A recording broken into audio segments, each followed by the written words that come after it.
And you need to figure that out, and so do I. And I got a guy from Lubbock who goes, I got a question for you. Actually, it's just a statement. How can you possibly come out here to Lubbock, Texas, the heart of agriculture, and talk about cutting ag spending? Because the defense budget is so much bigger. And I said, my friend, you've just made my point. You see, if nobody, unless everybody shares in the pain, nobody's going to want to do it. And that's where we are now. Yeah, live within our means. By golly, free enterprise, small government. But don't cut my stuff. We're nervous right now. We're a little itchy right now. We haven't seen the pain yet. And I don't want to. And we don't have to. What we've got going right now, the federal government right now reminds me of a 17-year-old. Let's pretend you're a parent, and you've got a 17-year-old boy that's a crack addict living at home. All right? And you've been feeding him $100 a day, enabling him. That's what Ben Bernanke does to our government. He has created a low-interest environment. It costs them nothing. They can borrow there's much larger numbers than trillion. Quadrillion is right around the corner. Quintillion, sestillion, octillion, nonillion, decillion. I'm not sure what 11 million is. Okay? There's plenty of bigger numbers here. But you see what's happening? Now, all of a sudden, Grandpa comes in the house and says, Junior, are you giving that drug addict $100 a day to feed that addiction? You should be ashamed of yourself and stop it tomorrow. So Dad goes and tells Junior, I can't pay you tomorrow. What's that drug addict going to do for the next 48 hours? He's going to sit there and scream, and he's going to wail and say, I'm going to kill somebody and everything else. That's exactly what we're doing now. We're not running out of money. All we're doing is having an enforced, balanced budget. We're not taking any money away from government. It's like we just stop letting them borrow more. And they're just writhing. It's like a snake that you cut in half. And their head is just writhing around saying, I got to bite something. And they got you all juiced up and scared. It's going to be a gigantic calamity and all the rest of this. They want you to be afraid. So it's just pathetic. That's what the story is. They can't pay their debt unless they sell you more debt. Now let me run something by you, man. I'll bet you almost every one of you in this room has heard of the phrase Ponzi scheme. Okay? I looked up Charles Ponzi. I saw his picture. He was selling real estate in the 20s in Florida when my great uncle was down there selling real estate. A Ponzi scheme is where I promise you guys a 14% return and don't do anything with your money, and I get the next group of suckers over here to put money in, and then I pay you. And then now I got to find 2 more tables worth of suckers to get your money to pay them, and then I got to find 8 more suckers. And you see how this works? It all depends on me finding another table full of suckers to put fresh money in to pay back everybody else. And that's what this whole thing feels like when your government comes out and says, if we can't borrow more money next week, we're going to have to default on our debt.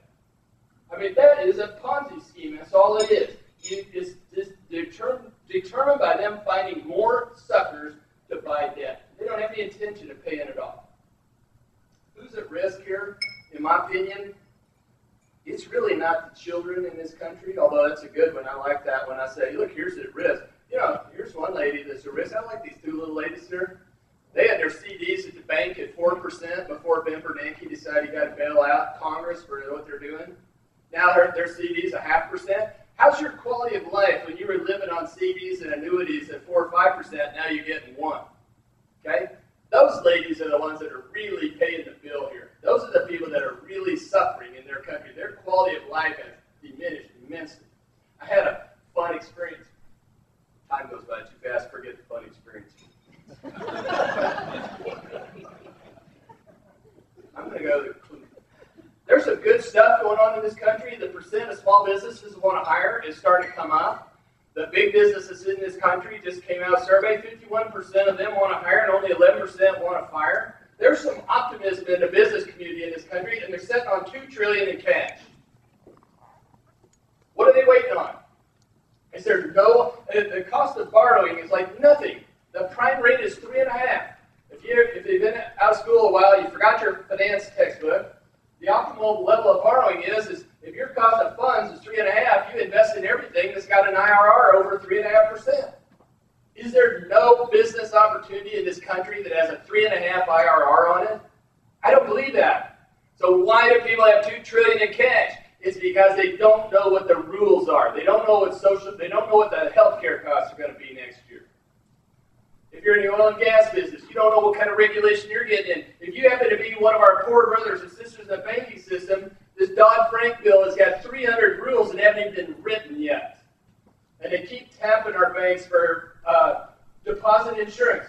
All your faith is in Ben Bernanke. Do you know how much his net worth is as a Federal Reserve Board is? $50 billion. That's all he's got. Net worth, $50 billion. Your other hero, Sheila Bair, who's insuring your bank deposits for up to 250,000. You know how much she's got in that deposit insurance fund to cover your deposits? Nothing. It's a minus $8 billion. Just look at it. She doesn't have a penny. She's in the whole $8 billion. That explains why we have 4 million homes that are in the process of foreclosure and they don't seem to get foreclosed on. This is a big problem, folks. Your friends and neighbors that you've elected to put into office over the last 25 or 30 years have virtually ruined this country. And it's not too late, but it's getting late in the game. The tornado siren's going off this week. You kind of get a little feel for it, but I've never been close enough to one to hear it. But they tell me that when you get close enough to a tornado, it sounds kind of like a train. You start hearing the concussion. I don't see the concussion. I don't hear the concussion. I don't feel the concussion. I'm not nervous at all about this. This is just all smoke and mirrors right now. But I'm telling you what, when I start hearing that train signal, that's when I'm going to my local banks here and I'm wiring every penny I got out of this country. I don't think it's patriotic to ruin your savings that you've earned just because the people that manage this country are incompetent and incapable of doing it. Here's the good news is small business hiring, big business want to hire, temporary hiring's going up. People just won't hire full-time workers. Why is that? In my opinion, a lot of it, healthcare.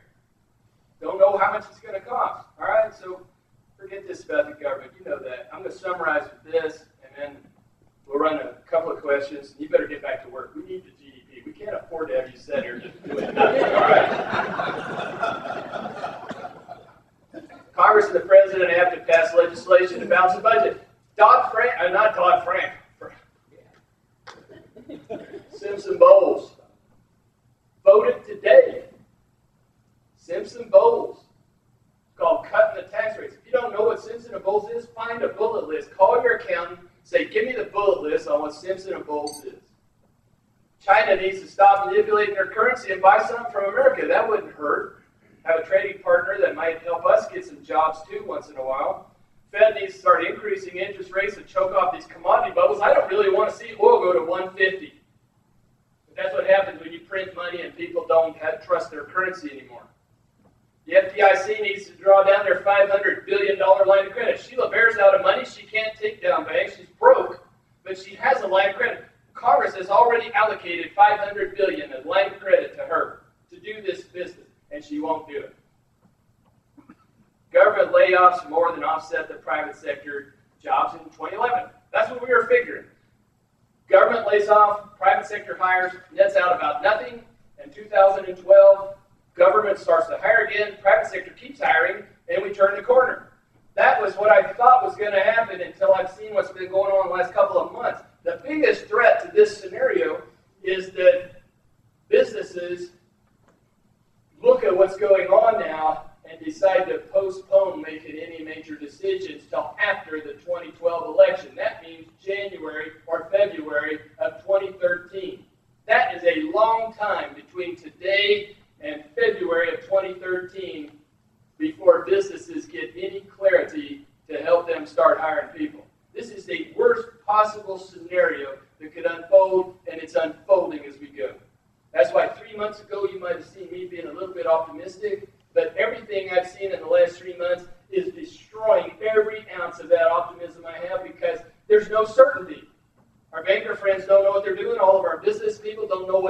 future is, and when you don't know what your future is, you just kind of hunker down and survive. That's the biggest risk we've got right now, is that the whole business community in this country, I've showed you where that optimism is in the charts, but what happens if they finally just decide, you know what, I don't like what I'm seeing here, I'm going to hunker back down again like I did last year. I may not lay off people, but I'm not going to do anything, and our country just goes into a big, soft nothing for the next 18 months. These people got to do something.